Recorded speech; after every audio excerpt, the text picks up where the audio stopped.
আপনাদের যাদের প্রোফাইল ভালো আছে, যাদের 3 বছরের ট্যাক্স রিটার্ন কমপ্লিট করে ফেলেছেন, ট্রাভেল হিস্ট্রি ভালো আছে, প্রফেশনাল ডকুমেন্টস ভালো আছে, তারা এই মুহূর্তে জাপানের ট্যুরিস্ট ভিসার জন্য অ্যাপ্লাই করতে পারেন।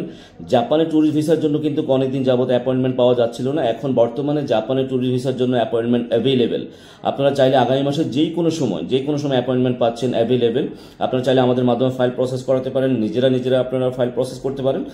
আর হচ্ছে যে অ্যাপয়েন্টমেন্ট স্লট অ্যাভেলেবেল, চাইলে আমাদের মাধ্যমে আপনারা অ্যাপয়েন্টমেন্ট স্লটটা নিতে পারেন। সো যারা এই জাপানের ট্যুরিস্ট ভিসার জন্য অ্যাপ্লাই করতে চাচ্ছেন আমাদের সাথে যোগাযোগ করতে পারেন।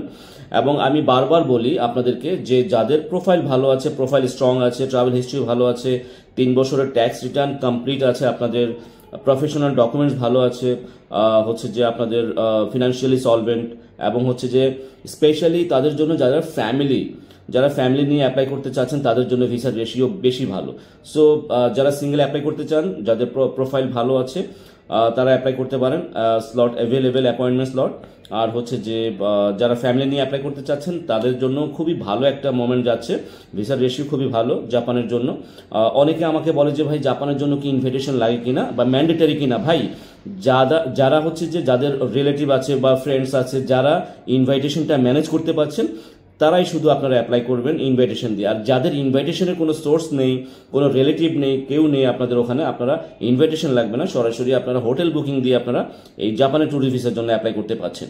সো দেরি না করে জাপানের ট্যুরিস্ট ভিসার জন্য প্রথমে আপনাকে অ্যাপয়েন্টমেন্টটা নিয়ে নিতে হবে। সো অ্যাপয়েন্টমেন্ট স্লটটা আগে বুক করে নেন, দেন হচ্ছে আপনি অ্যাপ্লাই করেন।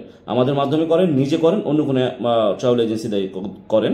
তবে প্রফেশনালি যারা কাজ করে, প্রফেশনাল এজেন্সি দিয়ে আপনারা অবশ্যই, যদি নিজে না পারেন প্রফেশনাল এজেন্সি দিয়ে, ট্রাভেল এজেন্সি দিয়ে আপনারা এই জাপানের ট্যুরিস্ট ভিসার ফাইলটা প্রসেস করবেন। ভালো থাকবেন, আল্লাহ হাফেজ।